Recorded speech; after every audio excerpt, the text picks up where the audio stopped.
The New York Knicks and the Timberwolves just made a blockbuster trade, and my God, there's a lot to break down with it. Full trade details: the New York Knicks received Karl Anthony Towns, and the Minnesota Timberwolves received Donte DiVincenzo, Julius Randle, and what is not said on here is another additional first-round draft pick from the Detroit Pistons with some pretty heavy protections. We're talking about a trade that involves two teams that are directly trying to win a championship right now with the cores that they have. The Minnesota Timberwolves last season proved that they are championship contenders right now, having, I believe, a three-way tie for the best record in the Western Conference, made it all the way to the Western Conference Finals, and at some point, people thought were the favorites to win the championship, specifically after they beat Denver. The New York Knicks last season proved that they were fringe championship contenders that were a couple pieces away, and this summer, boy, they added a lot of pieces. 1, they re-signed Jalen Brunson. 2, they re-signed OG Anunoby. 3, they traded for Mikal Bridges, and tonight, they traded for Karl Anthony Towns. What a crazy summer for the New York Knicks. New York Knicks fans are convinced to this day that they just play better without Julius Randle, which is crazy because I understand why they're saying that. We're still talking about a guy who just put up 24 points, 9 rebounds, and 5 assists on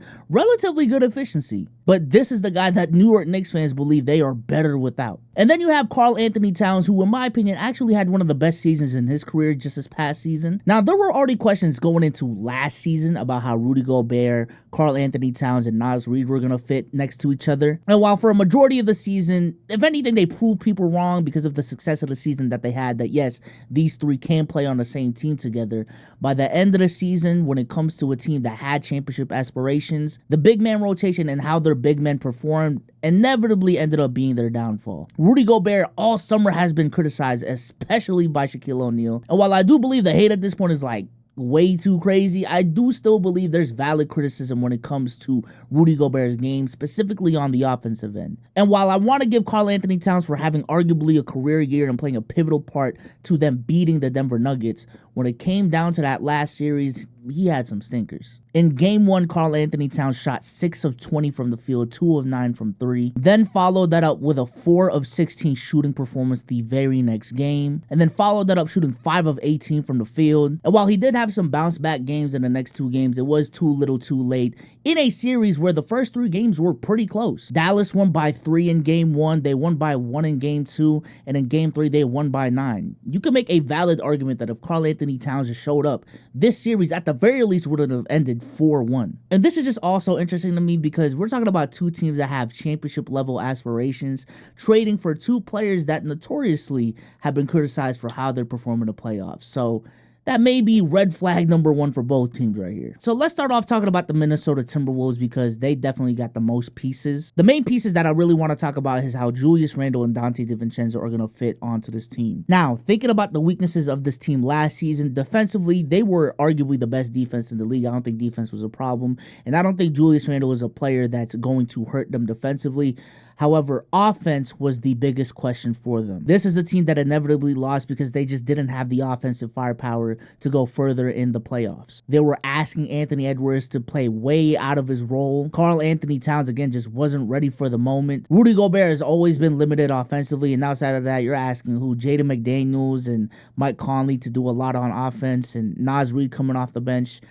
Offensively, they just didn't have enough. Now, in my opinion, the most underrated part about this trade is going to be the Donte DiVincenzo signing by the Minnesota Timberwolves. I really like Donte DiVincenzo for them. I think he provides them a scoring lift off the bench. This is a guy who can drop 20 or 30 on any given night. I think this is a team that could use more shooters, and Donte DiVincenzo is exactly that. But Julius Randle's fit on this team, assuming he starts, is questionable, to say the least. Listen, Karl Anthony Towns is definitely a flawed player, but the reason why I felt like he worked for the Minnesota Timberwolves is his ability to stretch out the floor at historic levels. Like, Karl Anthony Towns claims that he is the best shooter of all time, and if we're looking at just 3-point shooting from a big, he has an argument for it. Bringing in Julius Randle, who at his best, yes, he did shoot 41% in 2021, but I'm going to say that's an outlier year. Julius Randle is definitely not on Karl Anthony Towns' level, and if anything, he shoots a decent amount of threes and shoots them at a pretty low clip, and that goes down even more in the playoffs. I'm going to just be straight up with this. I don't think the Timberwolves got better with this deal, and this is a team, again, trying to move the needle forward.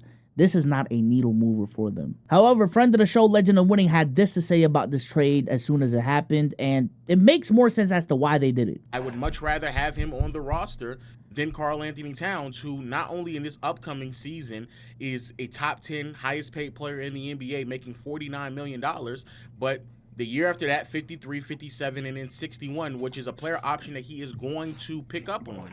And when you have that type of money committed to a team that, once more, is over the luxury tax, not only over the luxury tax, but over the second tax apron. The Timberwolves have the second highest payroll this upcoming season, and that ain't changing really much next year either. And when they have to pay these players and make certain commitments, and Anthony Edwards' contract kicks in, bro, you're making steep commitments to a team with a player that's holding you back from making either additions or retaining pieces that are much more pivotal to what they're trying to do, to contributing winning basketball, than Towns himself. So Lowe essentially is making the argument that the reason why Karl Anthony Towns was traded is for essentially financial flexibility for the Minnesota Timberwolves. Not just financial flexibility because of the second tax apron, but just general roster flexibility. And I guess for the Minnesota Timberwolves, all I'm hoping for is man, they better have some more moves up their sleeves, because boy, if this is the end of the road, nah, this ain't winning a championship. This is not the core to win a championship. I think ultimately with the Timberwolves, something had to shake. It was either going to be Rudy Gobert or Karl Anthony Towns. Something had to shake, and they couldn't just run it back with the same team. And even if it is, again, just bringing in a player that allows them a different look and allows them further roster flexibility,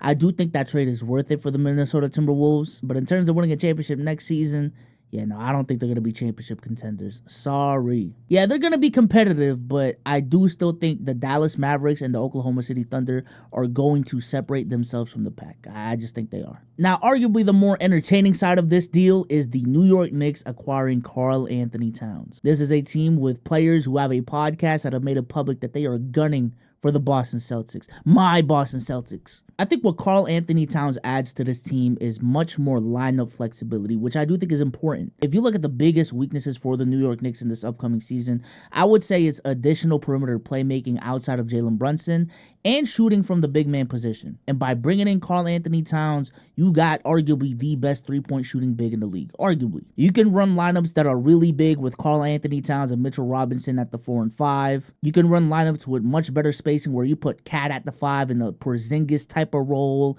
and then you put OG at the 4, something like that. I think Karl Anthony Towns definitely makes this team a better team. And for a lot of people, the New York Knicks were already a championship contender going into this next upcoming season, and this trade definitely didn't change that. However, my biggest question when it comes to this acquisition, though, is listen, if you are making it public that these are moves to specifically beat the Boston Celtics, is Karl Anthony Towns specifically moving that needle?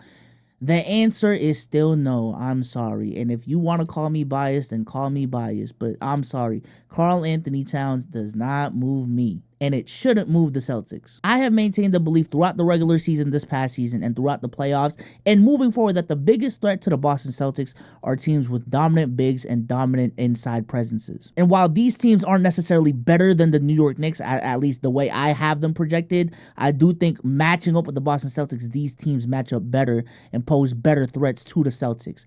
I'm thinking about the Milwaukee Bucks with Giannis Antetokounmpo. I'm thinking about the Philadelphia 76ers with Joel Embiid. I'm thinking about the Denver Nuggets with Jokic.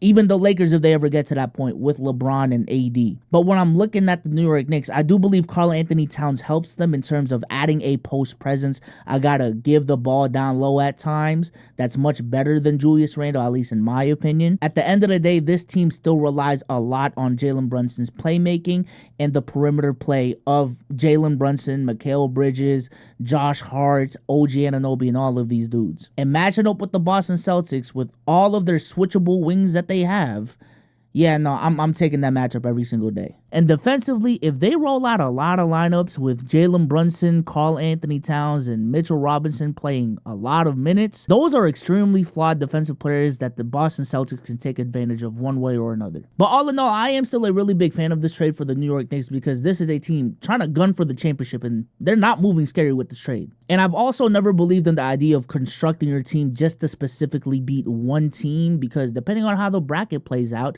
and we saw it last season, you may not even face this team that you're extremely afraid of. Afraid of is a strong word, but this team that you don't match up well against, right? And there could easily be a scenario in the playoffs where the Knicks and the Celtics are on the other side of the bracket. They never even match up. Hell, the Milwaukee Bucks can take out the Boston Celtics for the New York Knicks, hypothetically speaking, and then the Knicks match up better with the Bucks, and next thing you know, the Knicks are in the finals. But with that being said, let me know what you think about this trade in the comment section down below. And my God, the NBA season is in the air. I love this. I love this right here. But with that being said, I'm gonna catch you on the next one, and I'm out of here. Peace.